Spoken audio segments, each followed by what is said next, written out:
ஐயா, எனது பெயர் செல்வசாரதி, வில்லியனூர்லேருந்து வரலாம். இஸ்லாமிய மதம் பார்த்தீங்கன்னா இந்தியாவுக்குள்ள துருக்கியிலேருந்து வியாபாரிகள் மூலமாக பரவந்தா கூட்டு சொல்லுது. ஸோ அந்த மாதிரி வந்த ஒரு சிறுபான்மையினருக்கு இந்திய அரசு பார்த்தீங்கன்னா ஆண்டுதோறும் பல கோடி ரூபாய் செலவு பண்ணி அவங்கள புனித பயணத்துக்கு அனுப்பி வைக்குது. இதுக்கு பார்த்தீங்கன்னா எந்த வித மதத்தினருடையும் எதிர்ப்பு எதுவுமே கிடையாது, எல்லாம் விரும்பி செய்கிறோம். ஆனால் இந்தியாவில் பெரும்பான்மையாக இருக்கிற இந்து மதத்தினருக்கு காஷ்மீரில் அமர்நாத்தில் இருக்கிற ஒரு கோயிலுக்கு எதுக்குமே புண்ணியப்படாத ஒரு நிலத்தை அரசு கோயிலுக்காக இடஒதுக்கீடு பண்ணிருந்தது. அதை எதிர்த்து அங்கே இருக்கிற முஸ்லீம்களாம் அதை பண்ணி அந்த இடத்தையே ரத்து பண்ணிட்டாங்க. ஸோ இந்த மாதிரி இருக்கும்போது இந்தியாவில் மத உணர்வு நல்லிணக்கம் நடக்க வாய்ப்பு இருக்கிறதா? அதாவது நம்ம நாட்டிலங்க முஸ்லீம்கள் ஹஜ்ஜிங்கிற புனித பயணம் போகிறாங்கல்ல, மக்காவுக்கு போகிறாங்கல்ல, இப்படி போகிறவங்களுக்காக வேண்டி அரசாங்கம் மானியம்னு ஒன்று கொடுக்குது. இந்த போகிறாங்க இல்லையா, அவங்களுக்குன்னு ஒரு மானிய தொகைன்னு என்ன செய்கிறாங்க, ஒரு தொகையை கொடுக்குறாங்க. அப்போ ஒரு மதச்சார்பற்ற நாட்டில் முஸ்லீம்களுக்கு மட்டும் இது மாதிரி கொடுக்குறாங்களே, இது சரியாங்கிறது பரிசீலிக்க வேண்டிய ஒரு விஷயம்ங்கிறார். இது கரெக்டு தான். ஆனால் உண்மையான ஒரு விவரத்தை நீங்கள் விளங்கிக்கிட்டீங்கன்னு சொன்னால், இந்த மானியம்ங்கிறது ஒரு கண்துடைப்பு, உண்மையில் மானியம் கிடையாது. என்ன மேட்டர்ன்னு கேட்டால், இப்போ சாதாரணமாக இப்போ நீங்கள் சவுதி அரேபியாவுக்கு ஃப்ளைட்டில் போகிறீங்கன்னு வைங்க, சாதாரணமாக ஃப்ளைட்டில் போகிறீங்கன்னு சொன்னால் 12,000 ரூபா டிக்கெட்டு வைத்துக்கொண்டால், இந்த ஹஜ்ஜி நேரத்தில் 30,000 ரூபா வாங்குறாங்க. நல்லா விளங்கணும், விமானத்துக்கு எவ்வளோ வாங்குறாங்க, அது எங்கள்கிட்ட கூடுதல் காசு வாங்குறாங்க. ஹஜ்ஜிக்குன்னு சொல்லிட்டு இந்த விமான சர்வீஸ் அந்த நேரத்தில் மாத்திரம் என்ன செய்கிறாங்க, 1.5 மடங்கு அதிகமாக வாங்குறாங்க. அதில் பாதி எங்களுக்கு தர்றாங்க. எங்கள்கிட்ட 20,000 ரூபா வாங்கிவிட்டு எங்கள்கிட்ட 10,000 ரூபா தர்றாங்க. நல்லா விளங்கிக்கிறேன். நீங்களும் யாத்திரைகளுக்குன்னு நீங்கள் ஒரு அரசாங்கத்துக்கு 30,000 ரூபா உங்கள்கிட்ட வருமானம் வந்தால் அதுலேருந்து ஒரு 10,000 ரூபா தருவாங்க. இவங்க இந்த ஹஜ்ஜி மானியம்னு சொல்லி நிறைய பேர் இப்போ என்ன செய்கிறாங்க தெரியுமா, இந்த மானியத்தெல்லாம் எதிர்பார்க்கறது இல்லை, இலங்கைக்கு போய் இலங்கையிலேருந்து ஹஜ்ஜிக்கு போகிறாங்க, காசு கம்மியாக இருக்கிறது. துபாய்க்கு போய் துபாயிலேருந்து ஹஜ்ஜிக்கு போகிறாங்க, காசு கம்மியாக இருக்கிறது. மலேசியா போய் மலேசியா மானியத்துக்கு அனுப்புகிற இங்கேயில போகணும், அதை விட எங்களுக்கு சீப்பாக இருக்கிறது. நாங்கள் இந்த இந்தியாவிலேருந்து போகும்போது என்ன செய்கிறாங்கன்னா, ஹஜ்ஜி நேரம் வந்த உடனே தாறுமாறாக விமான கட்டணத்தை கூட்டி அதன் மூலமாக அரசாங்கம் என்ன செய்யுது, பெரிய அளவில் லாபம் சம்பாதிக்கிறது. அப்போ நாங்கள் என்ன பண்ணுறோம்னு கேட்டால், வழக்கமாக உள்ள ரேட்டை கொடுத்து நீ மானியத்தை எடுத்துக்கன்னு தான் நாங்கள் கேட்குறோம். நாங்கள் என்ன கேட்குறோம்னு கேட்டால், எப்பவும் என்ன ரேட்டு வாங்குவியோ அந்த ரேட்டை வாங்கிக்கப்பா, நீ மானியத்தெல்லாம் நிப்பாட்டியிருப்பா, பிற மதத்துக்காரங்களுக்கு ஒரு சலுகை மாதிரி தெரியுது, நமக்குள்ள கசப்புலாம் உண்டாகுது, நீ மானியமும் தர வேணாம் விலையும் கூட்ட வேணாம். நம்மள்ட்ட 100 உங்கள்கிட்ட பறிச்சுட்டு 50 ரூபா தந்தா சலுகையா, என்கிட்ட 100 ரூபாய் பறிச்சுட்டு இந்த 50 ரூபா வச்சுக்க அப்படின்னா இது என்ன இது? அதனால ஃபர்ஸ்ட் இந்த மானியம் என்பதுங்க அது ஒரு மோசடி நடக்கிறது. நாங்கள் போராடிட்டு இருக்கோம், நீங்கள் மானியத்தை நிறுத்தி விட்டு நீங்கள் கரெக்டான ரேட்டில் எங்களுக்கு ஹஜ்ஜி கூட்டிகிட்டு போங்க அப்படின்னு சொல்கிறோம். இது ஒரு வகை. அடுத்தவர் என்ன கேட்குறாருன்னா, அமர்நாத் கோயில்னு அங்கே ஒரு கோயில் இருக்கிறது, அந்த கோயிலுக்காக வேண்டி பெரிய அளவு ஒரு பல ஏக்கர் நிலங்களை அந்த அரசாங்கம் என்ன செய்யுதுன்னா அது இலவசமாக கொடுக்குது. பல ஏக்கர் நிலங்களை அந்த கோயிலுக்கு கொடுக்குறது. கொடுத்தது யாருன்னா முஸ்லீம்கள் இருக்கிற அரசாங்கம் தான், நல்லா விளங்கிக்கணும். அப்போ முதலமைச்சராக இருந்தவர் யார், அவர் முஃப்தி முகமது சயீத், அவர் முதலமைச்சராக இருக்கும்போது தான் என்ன செய்கிறாரு, அதை கொடுக்குறாரு. அப்போ கொடுத்தவொன்னே என்ன ஆகுதுன்னு கேட்டால், அங்கே காஷ்மீரை பொறுத்த வரைக்கும் நம்ம மற்ற மாநிலங்கள் இருக்கக்கூடிய நல்லிணக்கம் கிடையாது. அது 2 பேருக்கு மத்தியில் மோதலும் பயங்கரமான வெறுப்பும் ஊட்டப்பட்டு இருக்கிறது. ஆனால் உலகத்திலே சகிப்புத்தன்மைக்கு உதாரணமாக இருந்த மாநிலம் காஷ்மீர். வரலாற்றில் எடுத்து பார்த்தீங்கன்னா, ஒரு காலத்தில் காஷ்மீர் மக்கள் மாதிரி மனித நேயமிக்கவர்கள், மத உணர்வை மதவெறி அற்றவர்களை நீங்கள் பார்க்கவே இயலாது. ஏன், நாடு விடுதலை அடைகிறதுக்கு முன்னாடி இந்த காஷ்மீரில் ஒரு ராஜா இருந்தார். காஷ்மீரில் முஸ்லீம்கள் தான் மெஜாரிட்டிங்க. காஷ்மீரில் மன்னர் ஆட்சி நடக்குது. மன்னர் யாருன்னு பார்த்தீங்கன்னா ஹரிசிங்னு ஒரு மன்னர் தான், ராஜா தான் இருக்கிறார். ஹரிசிங் என்பவர் இந்து மன்னர். இந்து மன்னருடைய ஆட்சியில் முஸ்லீம்கள் இருக்கிறாங்க, இந்துக்கள் ரொம்ப கம்மியாக இருக்காங்க காஷ்மீரில். அந்த காஷ்மீரில் ராஜா யாருன்னு கேட்டால் ஹரிசிங் என்ற ஒரு மன்னர், அவருடைய அத்தா, அவருடைய அப்பா, அவருடைய தாத்தா பரம்பரையாக இருக்கிறாங்க. அவருடைய மகன் தான் கரண் சிங் இப்போ கூட இருக்கார் காங்கிரஸில். இந்த கரண் சிங் ஒருத்தர் இருக்காரு, இவருடைய தகப்பனார் தான் ஹரிசிங், ராஜா ஹரிசிங். இந்த ராஜா ஹரிசிங்குடைய காலத்தில் தான் நாடே விடுதலை அடைகிறது. அப்போ நான் என்ன கேட்குறேன்னா, ஒரு முஸ்லீம்கள் பெரும்பான்மையாக இருக்கக்கூடிய அந்த மக்கள் ஒரு இந்து மன்னருக்கு கீழே தொன்று தொட்டு தலைமுறையாக இருந்த ஒரு மாநிலம் அது. இந்த பாகிஸ்தானும் நம்ம நாட்டில் உள்ளவர்களும் அரசியல் பண்ணி ரெண்டு சமூகங்களை மோத விட்டு பிரச்சனையாக்கி ரெண்டு சமூகங்களுக்கு மத்தியில் இந்த மாதிரி நல்லிணக்க நிகழ்ச்சியில் அங்கே நடக்க வாய்ப்பே இல்லை. வெறுப்பு உண்டாக்கி இருக்கிற காரணத்தினால காஷ்மீரில் முஸ்லீமுக்கு என்ன செஞ்சாலும் இந்துவுக்கு பிடிக்காது, இந்துவுக்கு என்ன செஞ்சாலும் முஸ்லீமுக்கு பிடிக்காது. அவன் என்ன செய்யறான், முஸ்லீம்களாம் எழுந்திரிச்சுக்கிட்டு நாங்கள் யாரும் கோரிக்கை வைக்கல, இங்கே உள்ள முஸ்லீம்கள் யாரும் இந்த மாதிரி கொடுக்கக்கூடாது நாங்கள் யாராவது சொன்னோமா, இந்தியாவில் எங்கேயாவது சொன்னாங்களா?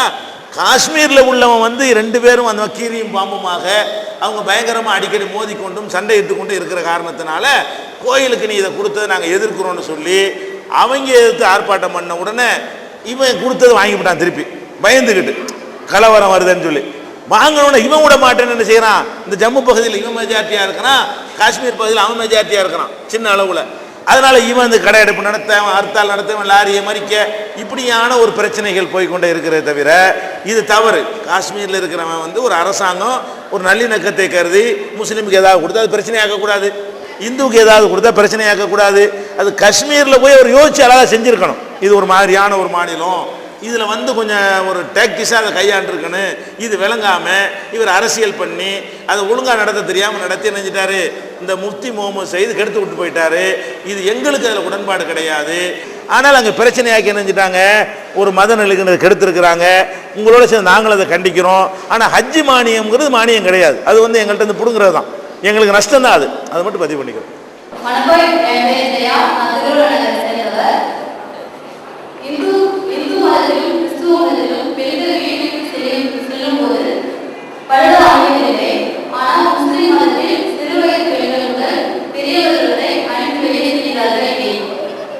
இதுவும் நல்ல ஒரு தேவையான ஒரு கேள்வி தாங்க.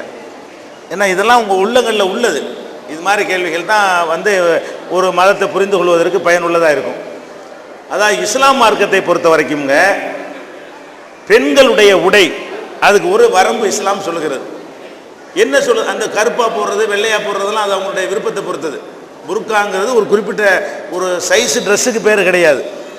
பெண்கள் வந்து அந்நிய ஆடவர்கள் முன்னால், அந்நிய என்று சொன்னால் அதாவது தந்தை, மகன், அண்ணன், தம்பி, தாய் மாமா, சித்தப்பா, பெரியப்பா அல்லாதவங்க அந்நியன். அந்நியன் அந்நிய மகத்துவம்னு அர்த்தம் கிடையாது. அந்நியர்னு சொன்னால் தந்தை, மகன், அண்ணன், தம்பி, யாரையெல்லாம் கல்யாணம் பண்ண மாட்டோமோ அவங்க. யாரை கல்யாணம் பண்ண மாட்டோம்? ஒரு பெண் அப்பனை கல்யாணம் பண்ண முடியுமா? அவங்களுக்கு முன்னாடி இப்படிலாம் நடந்துக்கலாம். அண்ணனை கல்யாணம் பண்ண முடியுமா? தம்பியை கல்யாணம் பண்ண முடியுமா? ஒரு பெண்ணை யாரை திருமணம் செய்ய முடியாதோ அந்த உறவினர்கள்ட்ட நீங்கள் இப்படி வேணாலும் இருந்துட்டு போங்க. வேறு அவங்களுக்கு வேறு மாதிரி எண்ணங்கள் வராது.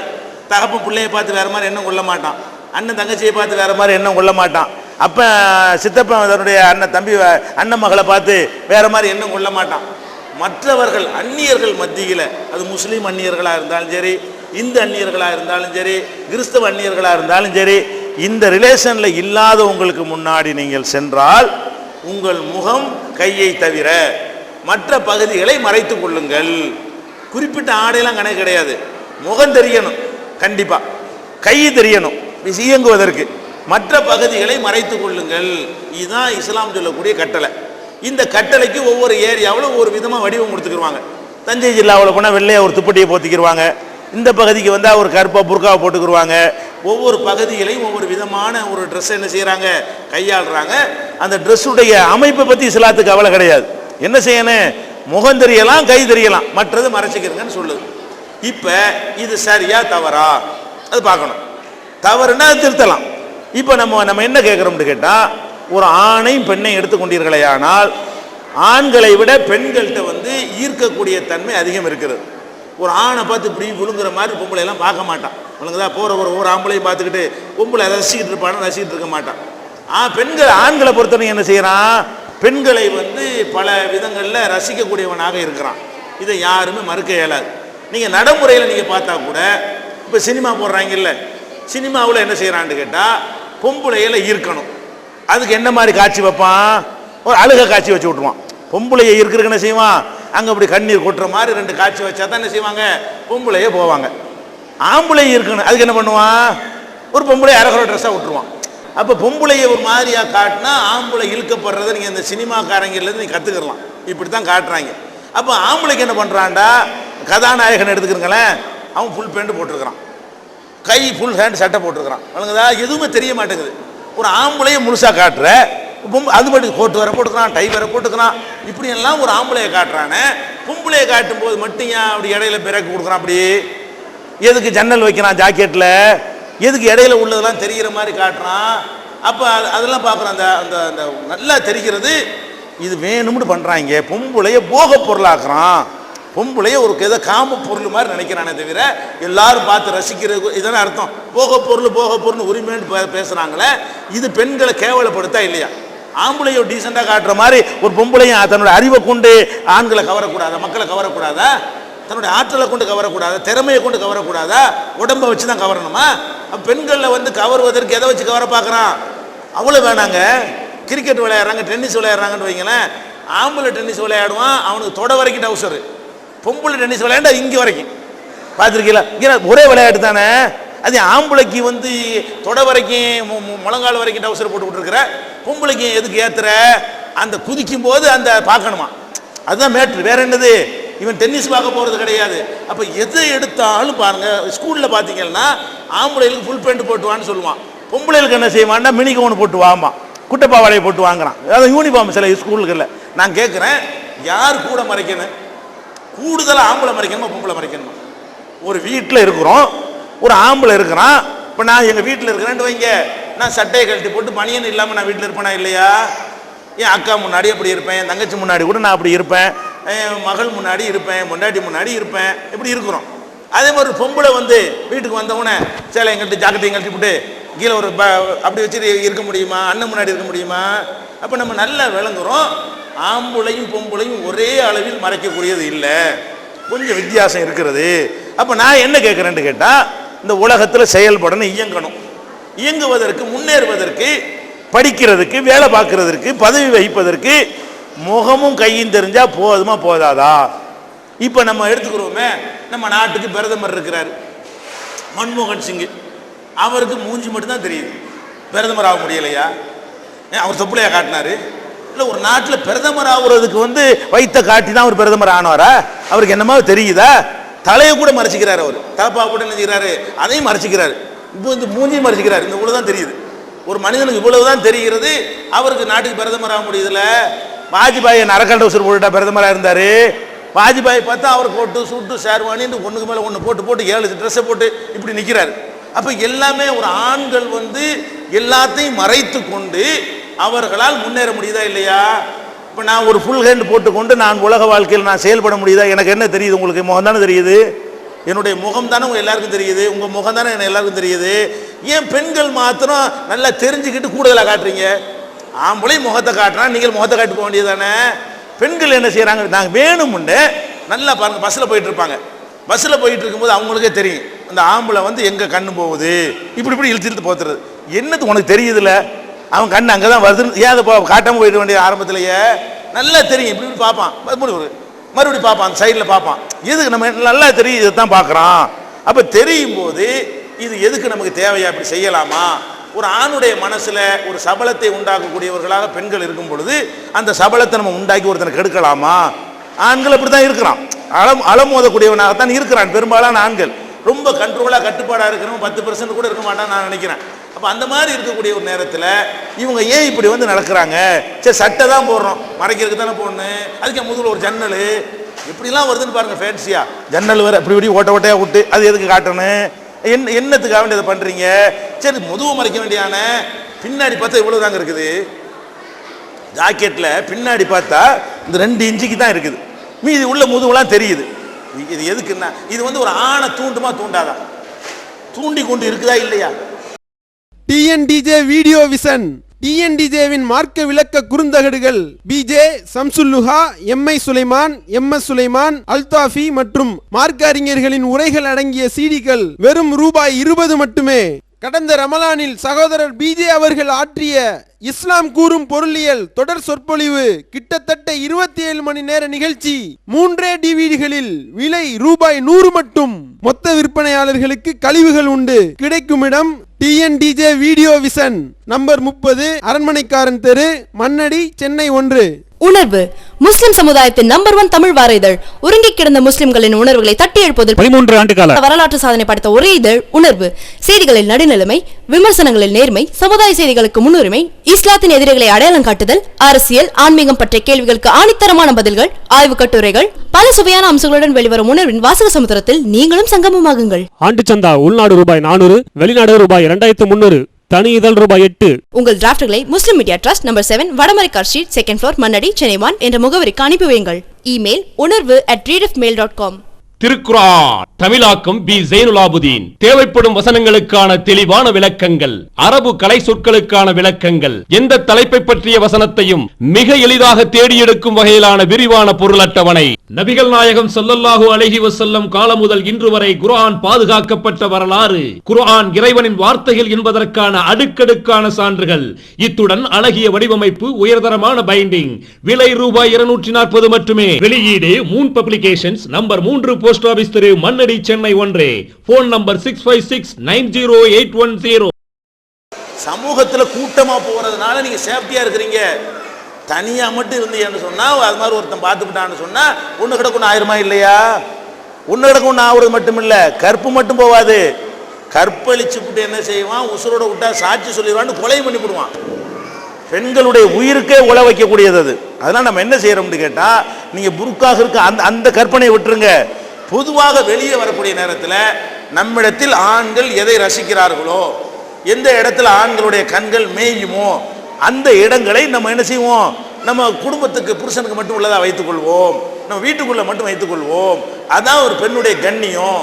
கண்ணியமானவர்களாகத்தானே பெண்கள் இருக்கணும், காம பொருளாக இருக்கணும், கண்ணியப்படுத்தணும். அவங்களை பார்த்து அவங்களோட அறிவை பார்த்து என்ன செய்யணும், அழகா அந்த பெண்ணு பேசுகிறாள் நான் மதிக்கணும், நல்ல விவரமாக அந்த பெண் இருக்கிறாள், விவரமா நல்லா எழுதுகிறாள், நல்லா கட்டுரை எழுதுகிறாள், நல்ல நிர்வாகம் பண்ணுகிறாள் பெருமை அடிக்கணுமே தவிர பெண்களை பற்றி புருஷன் ஒருத்தன் தான் என்ன செய்யணும், உதடு அழகா இருக்கிறது, உன் கண்ணு அழகா இருக்கிறது, அது அழகா இருக்குன்னு புருஷன் தான் சொல்லணுமே தவிர மற்றவங்களாம் என்ன சொல்லணும், பெண்களுக்கு மரியாதை, அவருடைய ஆற்றல், அவருடைய திறமை, அவருடைய நிர்வாகம், அவருடைய செயல்பாடுகளில் பெருமை வாங்குறது தான் அது உரிமையா?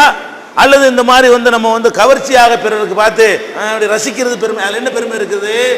அது நம்மளை சிறுமப்படுத்தும், நம்மளை ஒரு கேவலமாக்குறாங்க. அதனால தான் என்ன பண்ணாங்கன்னு கேட்டால், பெண் உரிமைக்காக உள்ள இயக்கங்கள்லாம் என்ன பண்ணாங்க, ஒரு கட்டத்தில் இந்த தொப்புள் தெரிகிற மாதிரி போஸ்டர் ஒட்டுவாங்கல்ல, அதில் போய் தார் பூசினாங்க. அதுதானே இஸ்லாம் சொல்லுது. ஏன் தார் பூசுறீங்க, உரிமை விட்டுற வேண்டியதானே? இந்த தொப்புள் தெரிகிற மாதிரி போஸ்டர் ஒட்டுனா பொம்பளை எல்லாம் தாட்டு வச்சுக்கிட்டு போய் தார் பூசிட்டு இருந்தாங்க சென்னையில், பெண் உரிமை இயக்கங்கள்லாம். அதுதான் சொல்கிறோம், ஏன் தார் பூசுறாங்கல்ல, அது ஏன் தார் பூசுற மாதிரி படத்தில் தார் பூசுவாங்களா, நிஜத்தில் பூசாடி என்ன அர்த்தம்? படத்தில் போடும்போது தார் பூசுறீங்கல்ல, நிஜமா தொப்புளை காட்டிட்டு போறாங்க, அவங்களுக்கு இப்போ பூச போறீங்க. இதான் மேட்ரு. படமே ஒருத்தனை தடுமாற செய்யும் என்று சொன்னால் நிஜம் தடுமாற செய்யுமா ஆவதா? நிழல் தனது, நிழலை விட நிஜம் பாதிக்குமா இல்லையா? இதுக்கு தான் இஸ்லாம் என்ன சொல்லுதுன்னு கேட்டால், இதெல்லாம் படிப்பதற்கு இதெல்லாம் தடையா இருக்காது. சில பெண்கள் முஸ்லீம்கள் இப்படி மட்டும் போறாங்க, முகமே தெரியாம, அது இஸ்லாம் சொல்ல கிடையாது. அவங்க மடமையினால் அதை செய்யறாங்க. இஸ்லாம் அப்படி சொல்ல கிடையாது. எந்த ஒரு மனுஷனும் முகத்தை மறைத்தால் நல்லவனும் கெட்டு போவான். திருட்டு போயெல்லாம் முகமூடி போட்டு தான் போவான், யார்ட்டு கண்டுபிடிக்க இயலாது. என்னை ஒருத்தர் 4 பேர் பார்த்தா தான் நான் ஒழுக்கமா இருப்பேன். யார் என்னை பார்க்க மாட்டாங்கன்னா, யாருக்கு எனக்கு தெரியாதுன்னா, பாண்டிச்சேரியில் நல்லவா இருக்கும், பம்பாயில் கெட்டு போயிடறான். காரணம் என்ன? பாண்டிச்சேரியில் அண்ணன் பார்த்துருவான், தம்பி பார்த்துருவான், மாமா பார்த்துருவான், மச்சான் பார்த்துருவான், வாத்தியார் பார்த்துருவாருன்னு அப்படி பழைய பயந்துக்கிட்டு தப்பு செய்ய மாட்டான். பம்பாயில் எனக்கு யாரை தெரியும்? இதான் மேட்ரு. உள்ளூரில் நல்லவனாக இருக்கணும், வெளியூரில் கெட்டு போவான். அதாவது மனிதர்கள் நம்மளை பார்த்து கண்காணிப்பார்கள்ங்கிற ஒரு பயம்தான் மனிதனை நல்லவனை வாழ செய்யும். அதனால இந்த முகத்தை மறைத்து கொண்டு போறார்கள் என்று சொன்னால் அது இஸ்லாம் அப்படி சொல்லவே இல்லை. நபிகள் நாயகம் காலத்தில் அப்படி ஒரு பழக்கம் இருக்கவில்லை. அது மார்க்கத்தை அறியாத சில பேர் தப்பாக சொல்லி கொடுத்து சில பெண்கள் மனசில் என்ன செஞ்சாங்க, தவறான கருத்தை விதைச்சிட்டாங்க. முகம், சாதாரண முகத்தை யார் பார்க்கலாம், தப்பே கிடையாது. வணங்குதா? காம பார்வையில் பார்க்காம சாதாரணமாக ஒருவர் முகத்தை ஒருவர் பார்ப்பதற்கு மார்க்கத்தில் அனுமதி இருக்கிறது. அதுதான் கண்டிக்கத்தக்கது. இது சம்பந்தமாக கூடுதல் விவரத்துக்காக வேண்டி இஸ்லாம் பெண்களின் உரிமையை பறிக்கிறதாங்கிற ஒரு புஸ்தகத்தில் நிறைய டீட்டெயில் எழுதியிருக்கிறோம். உங்களுக்கு அந்த புஸ்தகம் தருவாங்க, கேள்வி கேட்டவருக்கு வாங்கிக்கிறங்க. இருங்க, அவர் ஒரு பேப்பர் கொடுத்தாருலங்க, அதையே சொல்லிட்டு இருக்கிறாரு. சரி, பதிவு செஞ்சிடுறாங்க. அவர் ஒரு பேப்பர் கொடுத்துருக்கிறாரு. ஏன்னா அவருக்கு ஒரு செய்தி நான் சொல்ல வேண்டியிருக்கு முக்கியமாக, அதனால இதை படிக்கிறேன்.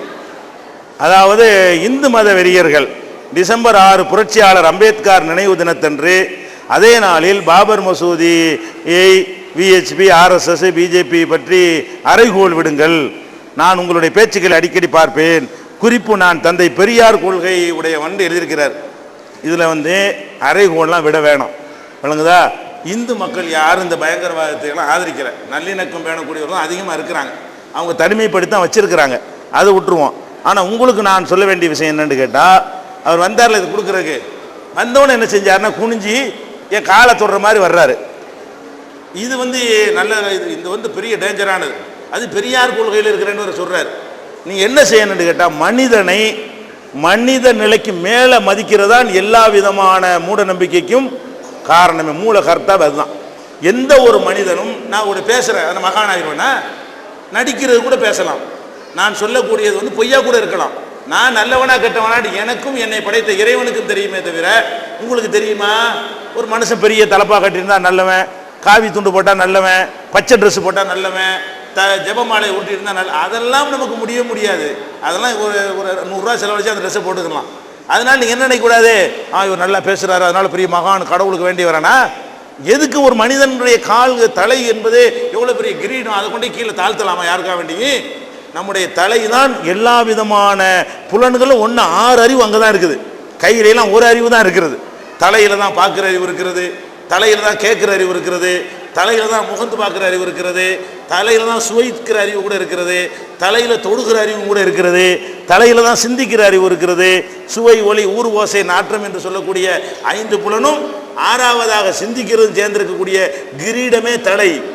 இதை எந்த காலுக்கும் முன்னாடி தாழ்த்திடாதீங்க. அது அரசியல் தலைவரானாலும் சரி, மத தலைவரானாலும் சரி, சீர்திருத்த கருத்துக்களை சொன்னாலும் சரி, அது பெரியாராக இருந்தாலும் சரி, அது அண்ணாவாக இருந்தாலும் சரி, மத குருமார்களாக இருந்தாலும் சரி, உங்கள் தலை எந்த மனிதனுடைய உங்களை மாதிரி மலஜலத்தை சுமந்திருக்கிறதா யாராக இருந்தாலும், யாரை நீங்கள் மகான் பெரியார் என்று சொல்கிறீர்களோ அவர்கள் உங்களைப் போலவே மலஜலம் கழிக்கக்கூடியவர்கள், உங்களைப் போலவே ஆசாபாசம் உள்ளவர்கள், உங்களைப் போலவே எல்லா பலவீனம் உள்ளவர்கள். இன்னும் சொல்ல போனால் உங்களை விட தலைவர்களாக இருப்பவர்கள் எல்லா வகையிலும் மட்டமானவர்கள். உங்களுக்கு சுயநலம் கிடையாது, உங்களுக்கு தூய எண்ணம் இருக்கும். தலைவர்களுக்கு உங்களை வச்சு சம்பாதிக்கணும்னு இருக்கும், உங்களை வச்சு புகழ் தேடணும்னு இருக்கும். நீங்கள் தான் அவர்களுக்கு தேவை. நல்ல விளைக்கணும், அவர்கள் உங்களுக்கு தேவையில்லை. அவங்க இல்லாமல் உங்களுக்கு வாழ முடியும், நீங்கள் இல்லாமல் அவங்களுக்கு வாழ இயலாது. நீ தான் சுத்தமான ஆள், பொதுமக்களாக இருக்கக்கூடிய நீ தான் தலைவர்கள். அப்படி நீங்கள் நினைக்கணும். ஒருத்தரும் நான் எதுக்குப்பா நான் அடுத்தவங்க முன்னாடி குனியக்கூடாது, காலில் உழுவக்கூடாது. இதை கற்றுக்கிறங்க எல்லாரும். இதுதான் சுயமரியாதை என்பது, இதுதான் உண்மையான பகுத்தறிவு என்பது. ஆனால் எதனால் அவர் செய்கிறான்னு அவரையும் குறை சொல்ல முடியாது. பகுத்தறிவுன்னு சொல்லி பெரியார் சொல்லிட்டு போனாலும் அவரையும் ஒரு சிலையை வச்சு அவருக்கு ஒரு மாலையை போட்டு முடிச்சு விட்டாங்க. அதுவே பகுத்தறிவு கிடையாது. அவர் சிலைக்கு தான் விளங்குமா மாலையை போட்டால்? அது உணருமா? பகுத்தறிவுங்கிறது வந்து அவங்க மாற்றிட்ட காரணத்தினால இப்படி ஒன்று வந்துருச்சு. நீங்கள் கேட்டதை நான் சொல்வதை விட உங்களுக்கு நல்லதை நான் சொல்ல வேண்டியிருக்கிறவங்கதா. இது வந்து நீ எக்காரணம் ஒன்று சுயமரியாதை. மனிதனுக்கு ஃபஸ்ட்டு தேவை என்ன? அந்த ரெஸ்பெக்ட் இருக்க வெளியே சுயமரியாதை, அதை விடவே கூடாது. நிமிர்ந்து நிற்கணும், அதான் நல்லது. ஒத்துக்கிட்டார். ரைட், ஓகே, சரி. நான் ஒரு கிறிஸ்டின், என் பேர் குருமரி, பாண்டிச்சேரி தான். நான் அசாமில் வந்து கிறிஸ்டினை வந்து ரொம்ப கொடுமைப்படுத்தி ரொம்ப வீடுங்கள்லாம் எரிச்சு இது பண்ணாங்க. அது முஸ்லீம்ன்றாங்க. அது முஸ்லீம் தானா என்னன்னு எங்களுக்கு தெரியணும். கிறிஸ்தவர்களுக்கு எதிரான ஒரு தாக்குதல் ஒரிசாவில் நடக்கிறது, இன்றைக்கும் நடக்கிறது. இன்னும் அமைதி ஆவலை. ஒரிசாவில் கந்தமால் என்ற மாவட்டத்தில் அங்கே ஒரு விஸ்வ இந்து பரிஷத்தை சேர்ந்த ஒரு சாமியாரை வந்து நக்சலைட்டுகள் வந்து கொள்கிறாங்க. நக்சலைட்டுகள் வந்து அவங்களுக்கு இந்த மாதிரி இதெல்லாம் பிடிக்காது. அவங்களுக்கு நக்சல் தீவிரவாதிகள்ங்கிறவங்க என்ன செய்கிறாங்க, அவரை கொண்டு விடுறாங்க. அது நக்சல் தான் கொன்றாங்கன்னு தெரிஞ்சு கூட இவங்க என்ன பண்ணிட்டாங்கன்னா, இந்துத்துவ இயக்கங்கள் வந்து கிறிஸ்துவ மிஷனரிகள் தான் பணம் கொடுத்து அவங்களுடைய மத பிரச்சாரத்துக்கு தடையாக இருந்ததுனால அந்த சாமியாரை கொண்டு விட்டாங்கன்னு சொல்லி பரப்பி விட்டு இந்துக்களை எல்லாம் உசுப்பி இப்படி தான் பரப்புவாங்க. கோத்ராவில் ரயில் எரிஞ்சு தற்செயலாக எரிஞ்சுன்னு சொல்லி கமிஷன் ரிப்போர்ட் சொல்லுது. ஆனால் முஸ்லீம் தான் கொடுத்துனாங்கன்னு சொல்லி என்ன செஞ்சாங்க, உசுப்பி விட்டு 2000 பேர் காலி பண்ணாங்க. அந்த மாதிரி இந்த ஒரிசாவுலையும் அந்த சாமியாரை கொன்றது கண்டிக்கத்தக்கது.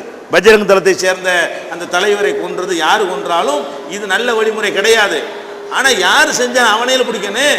எவனோ செஞ்சுட்டு போனதுக்கு இன்னொரு மேலே பழி போட்டு இந்து மக்களெல்லாம் கிளப்பி விட்டு நிறைய சர்ச்சுகளை வந்து நினைஞ்சிட்டாங்க, கொளுத்தி விட்டாங்க. நிறைய கன்னியாஸ்திரிகளை கற்பழிச்சிருக்கிறாங்க. நிறைய மக்களை ஒரு ஊரை விட்டு விரட்டி இருக்கிறாங்க. வீடுகள்லாம் இடித்து தகர்த்திருக்கிறாங்க. இன்னைக்கும் கந்தமால் மாவட்டத்தில் அமைதி திரும்பவில்லை. மீடியாக்களை வாய்ப்பூட்டு போட்டு வெளியே வராமல் மறைத்து கொண்டிருக்கிறார்களே தவிர இன்றைக்கு கூட இது நடந்து கொண்டிருக்கிறது. இதை செஞ்சது முஸ்லீம் கிடையாதுமா, ஒரு இந்து சாமியாரைத்தான் கொல்லப்பட்டாரு, அதுக்காகத்தான் செய்கிறாங்க. அங்கே ஒரிசாவில் முஸ்லீம்கள் அந்த மாதிரி காரியத்தை செய்யலை. அனைத்து மதங்களை சேர்ந்தவர்களும் இங்கே அமர்ந்திருக்கிறார்கள். எனவே பொதுவான ஒரு கேள்வி, இந்து மதத்தை பொறுத்தவரை 42,000 ரிஷிகள் பின்னருக்கு கூட அமர்ந்துட்டு பாடல் என்று அவர்கள் சொல்கிறார்கள். அவர்களுக்கு சில வேதம் இருக்கின்றது. இவர்கள் மற்ற மதத்துடைய கடவுளை ஏற்றுக்கொள்வதில்லை. அதே அடிப்படையில் கிறிஸ்துவர்கள் எடுத்துக்கொண்டால் பரிசுத்த ஆவி இயேசுவே கடவுள் என்று சொல்லுகிறார்கள். அவருக்கு கீதை என்று ஒரு புனிதம் இருக்கிறது. மற்ற மத கடவுளை அவர்கள் ஏற்றுக்கொள்வதில்லை. முஸ்லிம்களை பொறுத்தவரை எடுத்துக்கொண்டால் அல்லாஹ் ஒருவரே கடவுள் என்று சொல்கிறார்கள். உங்களுக்கு என்று ஒரு மதம் இருக்கின்றது. மற்ற மத கடவுளை நூல்களை நீங்கள் ஏற்றுக்கொள்வதில்லை. ஆனால் தலைவர் தந்தை பெரியார் அவர்கள் எந்த கடவுளை ஏற்றுக்கொள்ளாமல் கடவுள் இல்லை, கடவுள் இல்லை, கடவுள் இல்லவே என்று சொன்னார்.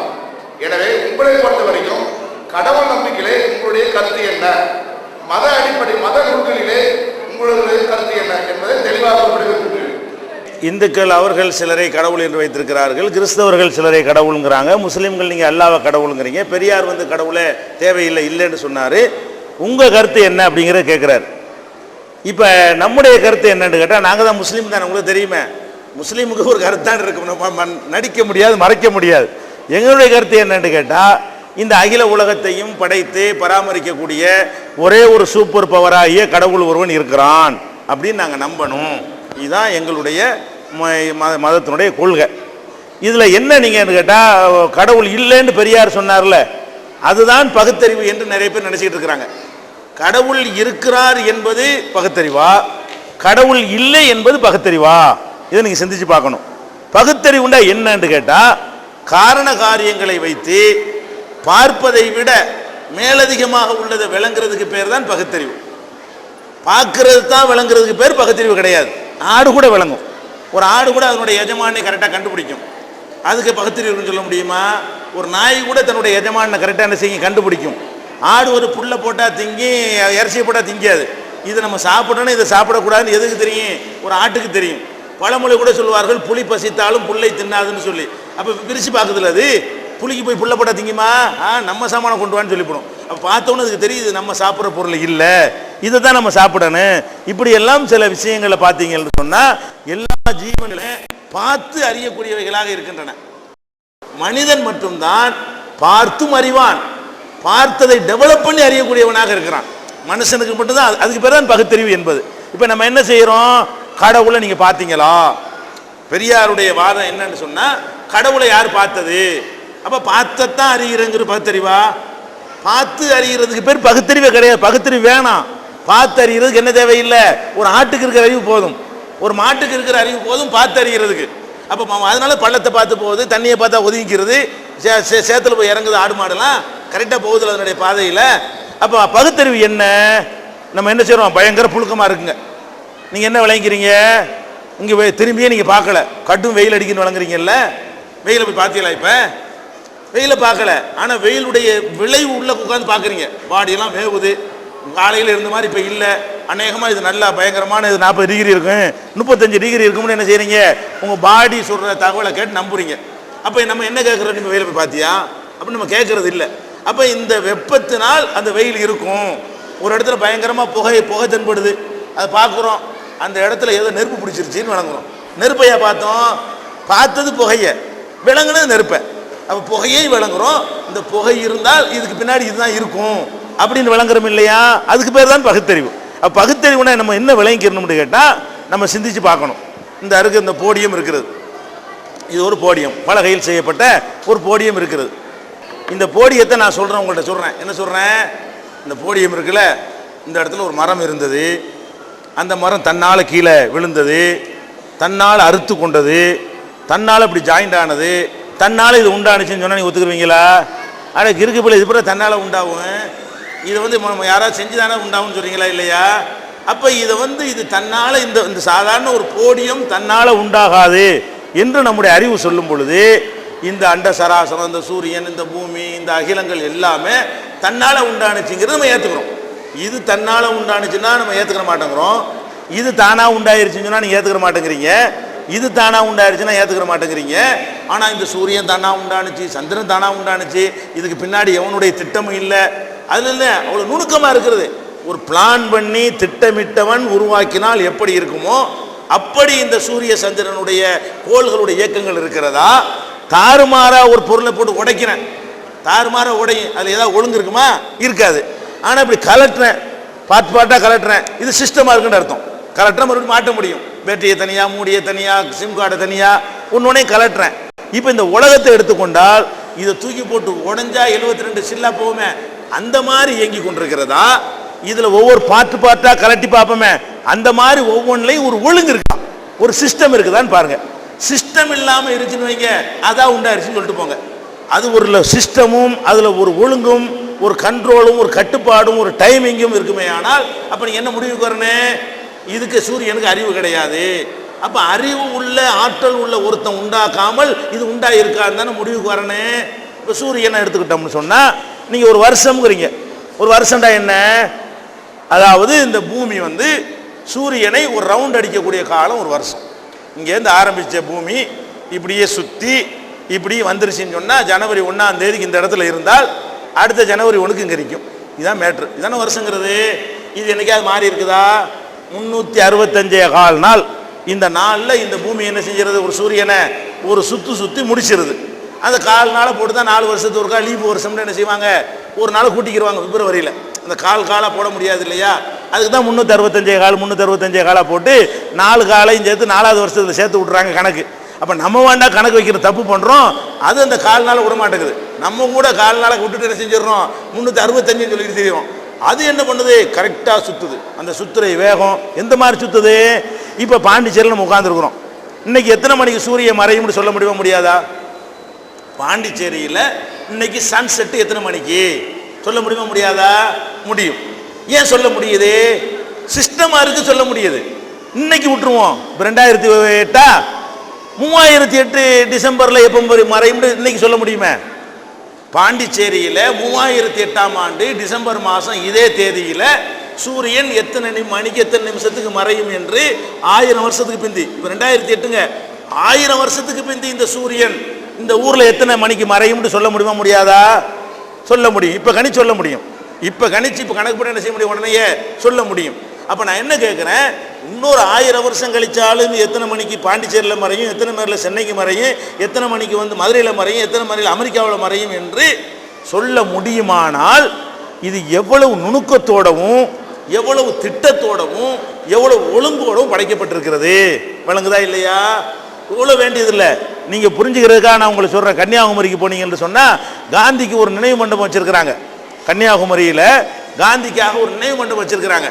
அதில் வந்து என்ன சொன்ன, அக்டோபர் 2ஆம் தேதி பிறந்த நாளா இறந்த நாளா? அது பிறந்த நாளா? அக்டோபர் 2ஆம் தேதி அன்னைக்கு என்ன செய்வாங்கன்னு கேட்டால் அவருடைய சாம்பல் வச்சுக்கிறாங்க ஒரு சட்டியில். அந்த நினைவு அஞ்சலில் சாம்பல் இருக்கும். அந்த மேலே உள்ள முகடு இருக்குது பார்த்தீங்களா, அதில் ஒரு ஹோல் போட்டிருப்பாங்க, ஓட்டை. அந்த ஓட்டை எப்படி இருக்கும்னு கேட்டால் அக்டோபர் 2ஆம் தேதிக்கு அந்த சூரியன் எந்த இடத்துல இருக்குமோ அதை நோக்குன அளவில் ஒரு ஓட்டை போட்டு வச்சிருக்கிறான். இந்த சாம்பலில் வந்து அக்டோபர் 2ஆம் தேதி மட்டும் வெயில் நேரப்படும். அக்டோபர் 365 நாளில் 364 நாளும் வெயில் படாது. இந்த ஓட்டை இப்படி போட்டான்னா டெய்லி கூட பட்டுரும். அவன் என்ன பண்ணுறான்னா அக்டோபர் 2ஆம் தேதி எந்த இடத்துல இருக்கும்னு கண்டுபிடிச்சி அதுக்கு நேர ஒரு கோடை இழுத்துட்டு வர்றான். கோடை இழுத்துக்கிட்டு வந்து அந்த கோட்டுக்கு நேர அந்த ஓட்டை இப்படி கிராஸாக போடுறான். அந்த கிராஸாக போடும்போது அக்டோபர் 2க்கு கரெக்டாக அந்த இடத்துக்கு வந்துடுது. இன்னைக்கு நீங்கள் போய் பார்க்கலாம். அக்டோபர் 2ஆம் தேதி இந்த இடத்துல வெயில் கரெக்டாக வருதுன்னு கண்டுபிடிச்சான இவன் திறமையானவனா? இது மாதிரி ஒரு இயக்கத்தை ஒருத்தர் நிர்ணயிச்சு வச்சிருக்கிறான, அப்படி ஒருத்தன் இருக்கணுமா? சிந்திச்சு பாருங்க. இது தாறுமாறா படைக்கப்பட்ட மாதிரியா இருக்கிறது. சந்திர கிரகணம் வருது, சூரிய கிரகணம் வருதுங்கிறான். இத்தனாம் தேதிக்கு சூரிய கிரகணம், இன்னென்ன ஊரில் தெரியும், இன்னென்ன ஊரில் முழு சூரிய கிரகணம், இன்னென்ன ஊரில் அரை சூரிய கிரகணம், இன்னென்ன ஊரில் தெரியாது, இத்தனை மணிக்கு கிரகணம் ஆரம்பிக்கும், இத்தனை மணிக்கு மறையும். இதெல்லாம் உனக்கு எப்படி சொல்கிற? அந்த சூரியனுடைய சுழற்சி வேகம் எல்லாம் ஒரு நிர்ணயிக்கப்பட்டிருக்கிறது. ஒரு பஸ்ஸில் ஏறி உட்காடுறோமுங்க, டிரைவர் ஓட்டுறான். எப்படி ஓட்டுறான்? திடீர்னு 100ல் போகிறான், திடீர்னு 30க்கு வர்றான், திடீர்னு 40க்கு போகிறான், திடீர்னு 60 கிலோமீட்டர் வேகத்தை சொல்கிறேன், 40 கிலோமீட்டர் வேகத்தில் போகிறான், திடீர்னு 100 கிலோமீட்டருக்கு அழுத்தினான். இவன் எவ்வளோ நேரத்தில் போய் சேருவான்னு சொல்ல முடியுமா? சொல்ல இயலாது. ஏன்? இவன் ஒரு சீரான வேகத்தில் போகலையே. 100லே போனால் சொல்லிவிடலாம், 40ல் போனால் சொல்லிவிடலாம். இவன் என்ன செய்யணும்? 2 நிமிஷம் 100ல் விட்றான், 2 நிமிஷம் 40க்கு வர்றான், 2 நிமிஷம் 60க்கு போகிறான், 2 நிமிஷம் 80க்கு போகிறான். இவன் எவ்வளோ நேரத்தில் பாண்டிச்சேரியிலேருந்து மெட்ராஸுக்கு சேருவான்னா எந்த கொம்பனாலையும் கணிக்க இயலாது. அதே நேரத்தில் 100ல் தான் போகிறான், 101 கூட போக மாட்டான், 99 கூட போக மாட்டான்னா இவன் எவ்வளோ நேரத்தில் போய் சேரணும் சொல்ல முடியாதா? கிலோமீட்டர் கணக்கு பண்ண வேண்டியது, இவனுடைய வேகத்தையும் கணக்கு பண்ண வேண்டியது, இவ்வளோ நேரத்தில் போய் சேர்ந்துருவான்னு சொல்லி போடலாம்ல. அப்போ இப்போ இவன் கரெக்டான வேகத்தில் போகிற மாதிரி இருக்கிறது ஒரு திட்டமிட்டு தான் நான் செய்ய முடியும். இந்த சூரியனுக்கு அந்த திட்டத்தை வகுத்து கொடுத்தது யார்? தன்னால் உண்டான இப்படிலாம் உண்டாயிருக்குமா? சூரியனுக்கு மட்டும் இல்லை, ஒவ்வொரு நட்சத்திரம், ஒவ்வொரு கோள், ஒவ்வொன்றுக்கும் ஒரு சிஸ்டம், ஒரு ஒழுங்கு, ஒரு கண்ட்ரோல், ஒரு கட்டுப்பாடு. ஒரு நெல்லை கொண்டு போய் போடுறீங்க, அது மாதிரி தாறுமாறாக என்னவா அதுக்கா கரெக்டாக முளைக்கிறதுலேருந்து 1க்கு 10 பெருகிறதுலேருந்து குறிப்பிட்ட காலத்தில் பருவ காய்கிறதுல இருந்து இப்படி எல்லாமே ஒரு சிஸ்டமாக இருக்கா இல்லையா?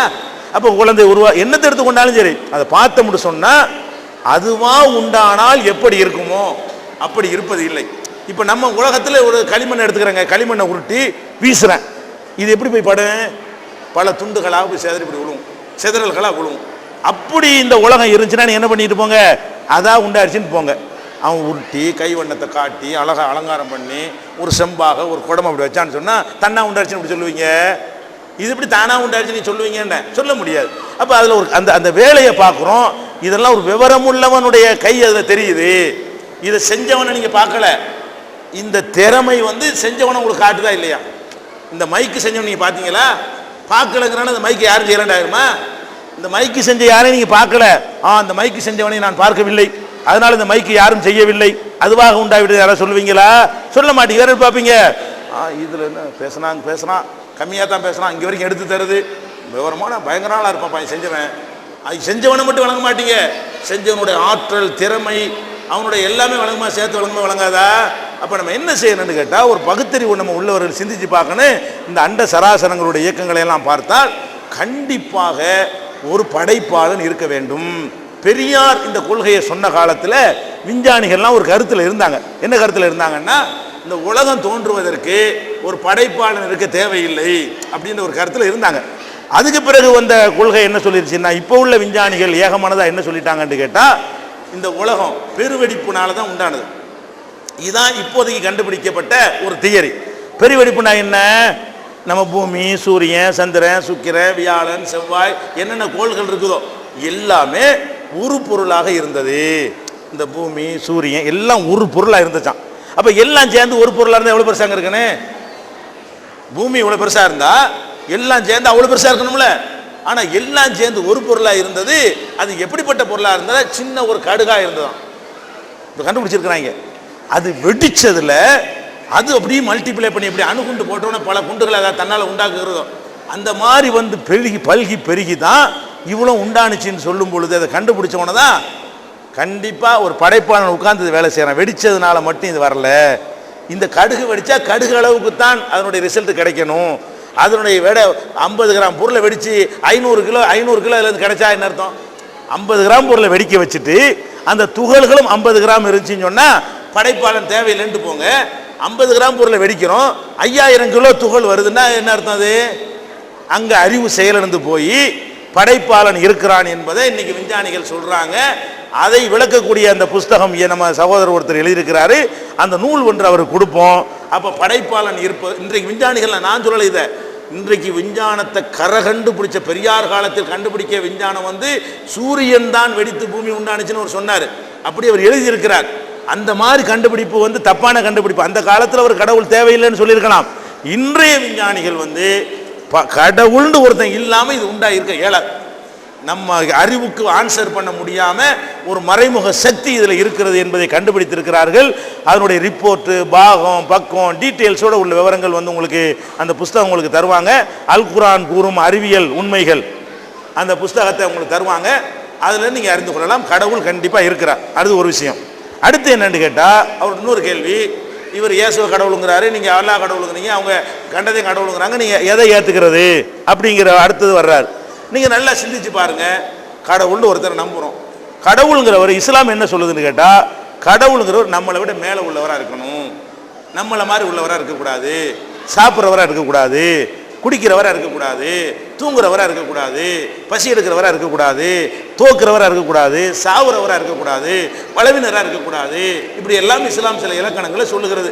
இந்த மாதிரி ஒருவன் இருப்பது நல்லதா, அல்லது சாப்பிடக்கூடிய, தூங்கக்கூடிய, பசிக்கக்கூடிய, அழுவக்கூடிய, மலைஜலம் கழிக்கக்கூடிய ஒருத்தர் இருப்பது நல்லதா? நீங்கள் யோசிச்சு பாருங்க. எந்த மாதிரி கடவுள் இருந்தால் நமக்கு நல்லது, யாருக்கு பவர் நல்லா இருக்குன்னு நினச்சி நீங்களாம் என்ன செய்யலாம்?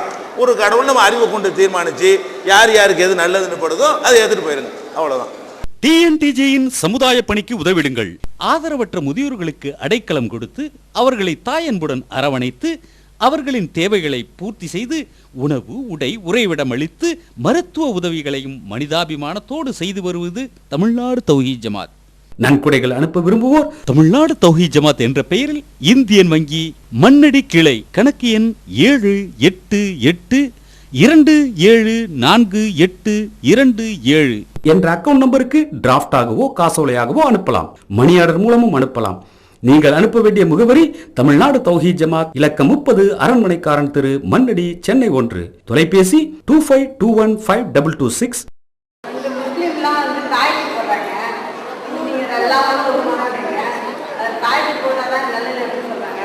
அவங்க என்ன கேட்குறாங்கன்னா, நீங்கள் ஒரு இறைவனை வணங்கணும்னு சொன்னீங்க, ஓகே. ஆனால் முஸ்லீம்கள்லாம் தாயத்து போடுறாங்களே, முஸ்லீம் மத குருமார்கள் தாயத்து போட்டு விட்றாங்க பெரும்பாலும்.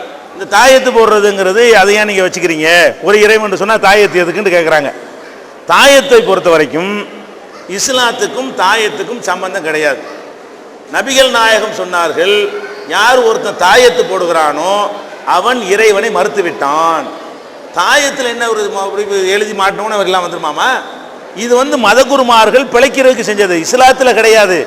முஸ்லீம் மதகுருமார்கள் இப்படி செஞ்சு விட்டாங்க. முஸ்லீமில் உள்ள மதகுருமார்கள் உங்களை ஏமாற்றி வைத்த வழின்னு போவீங்க, இதை எடுத்து கையில் இடுப்பில் கட்டிக்க, இதை எடுத்து கைத்தில் கட்டிக்க, இதை கரைச்சி குடி, இதை ஃப்ரேம் பண்ணி போடுன்னு சம்பாதிக்கிறதுக்காக வேண்டி அவர்கள் அதை செஞ்சிட்டாங்க. ஆனால் அவங்களுக்கு ஒரு கஷ்ட நஷ்டம் வரும்போது ஆஸ்பத்திரிக்கு போயிடுவாங்க. கரெக்டாக முஸ்லீம் மத குருமார்களே அவங்களுக்கு வைத்த வழி வருதுன்னு வைங்க, தாயத்தை போட மாட்டாங்க, டாக்டர்கிட்ட கரெக்டாக போயிடுவாங்க. நீங்கள் உங்களுக்கு வைத்து வந்த தாயத்தான் அவருக்கு வைத்த வழி வந்து ஆஸ்பத்திரியா. இதில் விளங்குதா இல்லையா? இன்னும் சொல்ல போனால் அந்த தாயத்து போட்டு பொழப்பு நடத்துனான அவனையெல்லாம் பார்த்தீங்கன்னு சொன்னால் நம்மளை எதிர்பார்த்தே இருப்பான். அவர் பெரிய தாயத்தை போட்டு கோடீஸ்வரனா போயிட வேண்டியதானே? நமக்கு தாயத்தை போட்டு பணக்காரன் ஆக்கக்கூடியவர் அவர் ஒரு பெரிய தாயத்தை போட்டு கோடீஸ்வரனா போயிடலாமே. அவர் நம்மள்ட்ட தாயத்தை கொடுத்து 1000 ரூபா கொடுங்க, 2000 ரூபா கொடுங்கன்னு கேட்குறாரு. அதே நமக்கு காட்டுது இவர்கிட்ட ஒன்றும் இல்லை, இந்த தாயத்து ஒன்றுமே கிடையாதுன்னு என்ன செய்யுது, விளங்குகிறது. அதனால இந்த தாயத்துங்கிறதுல அவர் என்னத்தை எழுதி போட்டாலும் சரி, அதுக்கெல்லாம் அப்படி ஒரு சக்தியெல்லாம் கடவுள் கொடுக்க கிடையாது. நடைமுறையில் இது பொய்ன்னு தெரிகிறது. முஸ்லீம்கள் யாரும் தாயத்து போடவும் கூடாது, தாயத்து போடுறேன்னு சொல்லி முஸ்லீம்களையும் மற்ற மக்களையும் ஏமாற்றவும் கூடாது. எங்கள் முஸ்லீம் மத குருமார் செஞ்சாலும் ஃப்ராடு, பித்தலாட்டம், அது பொய், அது நம்பாதீங்க. அறிவுக்கும் ஏற்றதில்லை, இஸ்லாத்துக்கும் ஏற்றதில்லை. என் பேர் இளங்கோ, சத்தியன் கோவில்மையாளர். டில்லி, மும்பை போன்ற பெருநகரங்களில் பயங்கரவாதிகளால் பல தாக்குதல் நடக்கிறது. அப்போ நடக்கக்குள்ள எல்லா மதத்தினரும் கண்டனம் தெரிவிக்கிறாங்க. இஸ்லாம் நண்பர்கள் ஒன்றியும் தீவிரமாக கண்டனம் தெரிவிக்கிறது கிடையாது. அதுக்கு காரணம் தெளிவுகளாக முடியும். சூப்பரான ஒரு கேள்வியை கேட்டிருக்காருங்க. இது யாராவது கேட்கணும்னு ஆசைப்பட்ட கேள்வி தான். அதாவது இந்த தீவிரவாத பயங்கரவாத செயல் நடக்குதுல்ல, நடந்தவுடனே என்ன செய்கிறாங்கன்னு கேட்டால் பல அமைப்புகளும் கண்டிக்கிறாங்க. முஸ்லீம்கள் யாருமே கண்டிக்க மாட்டேங்கிறீங்களே அப்படின்னு கேட்குறாங்க. இதனுடைய ஒரு உண்மையை நீங்கள் விளங்கிக்கிட்டீங்கன்னா நீங்கள் எங்கள் மேலே கோவப்பட மாட்டீங்க. என்ன உண்மைன்னு கேட்டால், எந்த தீவிரவாத செயல் நடந்தாலும் இந்தியாவில் உள்ள எல்லா முஸ்லீம் இயக்கங்களும் தங்களுடைய கண்டனத்தை மீடியாக்களுக்கு பதிவு செய்கின்றன. நாங்கள் இந்த நாட்டில் நடந்த அனைத்து தீவிரவாதம் நடக்கும் பொழுதும் கடுமையான முறையில் கண்டித்து நாங்கள் அறிக்கை வெளியிட்டிருக்கிறோம். எல்லா மீடியாக்களும் திட்டமிட்டு முஸ்லீம்கள் ஒரு அறிக்கையை போட மாட்டேங்கிறாங்க. போட்டதான் உங்களுக்கு தெரியும், 1-2 பத்திரிகைகளில் போடுறாங்களே தவிர பெரும்பாலான பத்திரிகைகளில் எதை போடணும், முஸ்லீமை தான் முதல் போடணும். முஸ்லீம்கள் பேரை சொல்லி தான் அவன் செய்கிறான். அந்த நேரத்தில் நீங்கள் என்ன பண்ணணும்னா, முஸ்லீம் கண்டிக்கிறார்கள்ன்றது போட்டால் தான் அவங்கள ஒதுக்குவாங்க எல்லாரும். ஆனால் நாங்கள் தௌஹீத் ஜமாத்துன்னு அறிக்கை கொடுத்தோன்னு வைங்களேன், மும்பை குண்டு வெடிப்பை கண்டித்து அறிக்கை கொடுத்தோம், காரண காரியத்தோட விளக்கி இது இஸ்லாத்துக்கு எதிரானது, இவங்க பயங்கரவாதிகள், கடுமையாக இவங்களை தண்டிக்கணும்னு அறிக்கை கொடுக்குறோம். இது பேப்பரில் வந்தால் தான் உங்களுக்கு தெரியும். நாங்கள் அறிக்கை கொடுத்து எங்களுக்கு தான் தெரியும். பேப்பரில் வந்தால், டிவியில் வந்தால் தான் உங்களுக்கு தெரியும். ஆனால் இந்த பேப்பர்லேயோ டிவியிலையோ அவங்க என்ன செய்கிறது இல்லை, எந்த விதமான அறிவிப்பும் செய்கிறது கிடையாது, எங்கள் அறிக்கையை போடுறது கிடையாது. இதனால தான் நாங்கள் அறிக்கை கொடுக்கலன்னு வருதே தவிர எல்லா முஸ்லீமும் நாங்கள் கண்டித்து கொண்டு தான் இருக்கிறோம். எங்களோட அறிக்கை ஒரு ஃபைலாக வச்சுருக்கோம் கட்டு, அதில் பேப்பரில் ஒன்றோட வந்திருக்காது. கடவுளை எதுக்கு மக்கள் நம்புறாங்கன்னா, அதாவது நம்ம செஞ்ச பாவம் வந்து பின்னாடி நம்மளுக்கு கிடைக்கும், அதனால வந்து தப்பு செய்யக்கூடாது, நம்மளுக்கு மேலே ஒருத்தன் இருக்கான் அவன் பார்த்துக்கிட்டுமா அப்படின்னு எல்லா நம்பிக்கையும் தான் இருக்குது. அப்படிங்கிறது ஒருத்தன் வந்து தப்பு செய்யாமல் மனசாட்சிக்கு விரோதம் இல்லாமல் இந்த செய்யாமல் வாழ நினைக்கிறான் ஒருத்தன். அப்படி வாழ நினைக்கும் போது அவனுக்கு கடவுள் நம்பிக்கை தேவையா இல்லை தேவையில்லையா? மனிதர்கள் வந்து தவறு செய்யாமல் இருப்பதற்கு நமக்கு மேலே ஒரு சூப்பர் பவர் இருக்கிறாரு, அவர் நம்மளை பார்த்துக்கிட்டு இருக்கிறாரு என்கிற பயம்தான் காரணமாக இருக்குதுன்னு சொல்கிறீங்க. மனசாட்சிப்படி ஒருவன் வந்து நம்ம இந்த தவறு செய்யக்கூடாது என்று நடக்க முடியுமா முடியாதா அப்படின்னு கேட்குறாரு. முடியும், சில நேரங்களில் முடியும். ஆனால் அந்த மனசாட்சி உள்ளவர்களுக்கு கூட ஒரு ரேட் இருக்குங்க, நல்லா விளங்கிக்கணும். ஒருத்தர் லஞ்சம் வாங்க மாட்டேன்னு மனசாட்சி வச்சிருப்பாரு, 5 ரூபா 10 ரூபா வாங்க மாட்டார், 5 லட்சத்தை கொடுத்து வாங்கிடுவார். அதாவது லஞ்சம் வாங்க மாட்டேன்னு ஒருத்தர் நிலைப்பாடு வச்சிருக்கிறாருன்னா இந்த அற்பமான காசுக்கான்னு ஒரு போகணுமா நினைப்பாரு. அவர்கிட்ட போய்கிட்டு ஒரு 5 லட்சம் ரூபா தர்றேன்னா 5 லட்சம்ல அப்போ நம்ம நிறைய பேரை பார்க்குறோம், சின்ன சின்ன விஷயங்களில் மாறாதவர்கள் கூட அதுக்கு தகுந்தது 5 லட்சம் வேணாம்னா 5 கோடி மாறிடுவான். மனசாட்சி என்பதெல்லாம் வந்து ஒரு ஸ்டெடியாக நம்மளால் கண்ட்ரோல் வச்சுக்கிற முடியாது. நம்மளுக்கு மேலே ஒருத்தன் பார்த்துக்கிட்டு இருக்கான்னா 5ஐயும் தான் பார்ப்பான், 5 கோடியும் தான் பார்ப்பான், 5 பைசாவையும் தான் பார்ப்பான்னு சொன்னால் தான் அவர் வந்து சுத்தமாக இருக்க முடியுங்க. அப்படி இல்லைன்னு சொன்னால் எவ்வளவோ நேர்மையாக இருக்கக்கூடியவர்கள் வந்து சில ஆளுங்க பொம்பளையை கண்டா நான் அப்படி பண்ண மாட்டேமா, சில பொம்பளைகள்ட்டு மாட்டிடுவான். அவனுக்கு விலை வீசக்கூடிய அளவுக்கு பெண் இருப்பான். அந்த மாதிரி ஒரு தரத்தில் கிடைக்குமே என்ன செய்வான் அப்படின்னா பரவாயில்லை. மனசாட்சி உள்ளவன் மாறுவதை விட கடவுள் நம்பிக்கைன்னா கடவுளை நெசமாக நம்பணும். எப்படி நம்பணும்? நம்ம முன்னாடி நிற்கிறான், பார்த்து கொண்டிருக்கிறார், ஒரு துப்பாக்கியை வச்சுக்கிட்டு ஒருத்தன் சுற்றுவேன் அப்படின்னு சொன்னால் அவன் சொல்ல நீங்கள் மீறி நினைப்பீங்களா? அப்படி நீங்கள் கடவுளை நம்பக்கூடிய அளவுக்கு நம்முடைய நம்பிக்கையை வலுப்படுத்தி கொண்டு அதிகப்படுத்தி கொண்டோமையானால் அப்போ எந்த மன விலையும் போக மாட்டான். ஏன்? பார்த்துக்கிட்டு அவன் அறநம்பிக்கை. நீ யார் அது மாதிரி விலை போவான்ங்கிற அந்த கடவுள் நம்பிக்கையில் அறநம்பிக்கை உள்ளவன் போவான். கடவுளை கடவுளாக பார்த்து அவரை ஏமாற்ற இயலாது, அவர் கண்ணில் மண்ணத்துவ இயலாதுன்னு நினைச்சானேயானால் கண்டிப்பாக அவனை எந்த ஒரு சக்தியாலும் விலை பேச இயலாது. அது வந்து ஃபஸ்ட்டு புரிஞ்சிக்கிற வேண்டிய விஷயம். இரண்டாவது ஒரு அம்சத்தையும் நீங்கள் புரிஞ்சுக்கணும்.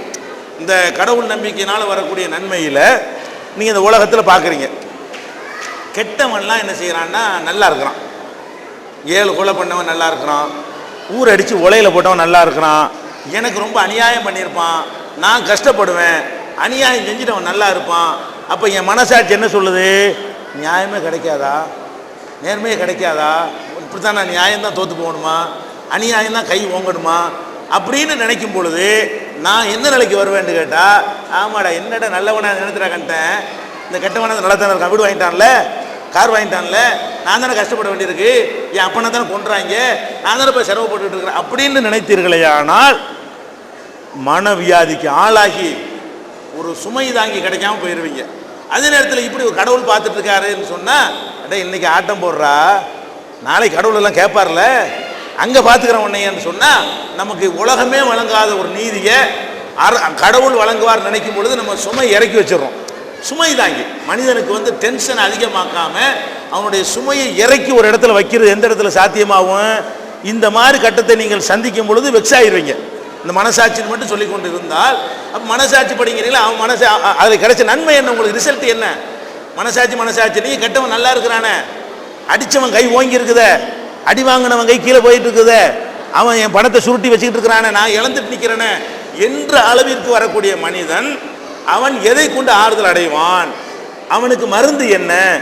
எதை கொண்டு அவனுக்கு வந்து ஒரு நிம்மதி கிடைக்கும் அப்படின்னு பார்த்தீங்கன்னு சொன்னால் சூப்பர் பவர் இருக்கிறான். நான் தப்பு செய்யாமல் இருக்கிறதுக்கு மட்டுமல்லது, நானும் தப்பு செய்யாமல் இருக்கணும், தப்பு செய்கிறவர்கள் நல்லா இருக்கிறத பார்த்து நான் விரக்தி அடையாமல் இருக்கணும், அதை பார்த்து நானும் கெட்டவனாகாமல் இருக்க வேண்டும் என்று சொன்னால் ஆட்டம் போடுங்கடா. இந்த உலகத்தில் ஆட்டம் போடுவீங்க, கடவுள் பார்த்துட்டு இருக்காருலடா, அந்த டைம் வரட்டும்டா, இதுக்கெல்லாம் சேர்த்து உன்னை வறுத்து எடுப்பாரு அப்படின்னு நம்ம நினைக்கும் பொழுது அது இல்லைன்னு வச்சுக்கிட்டா கூட உங்களுக்கு என்ன ஆகுது? சுமை தாங்கி இறக்கி வச்சுட்டோம், நிம்மதியாக போயிடும். பார்த்து நல்லா இருக்கும், கடவுள் இருக்கான், ஏதோ அல்லாவோ கடவுள் ஏதோ ஒன்று வச்சுக்கிறங்க, கடவுள் இருக்கான் பார்த்துக்கிறவான்னு சொல்லும் பொழுது நீங்கள் ரிலாக்ஸ் ஆக முடியுமா முடியாதா?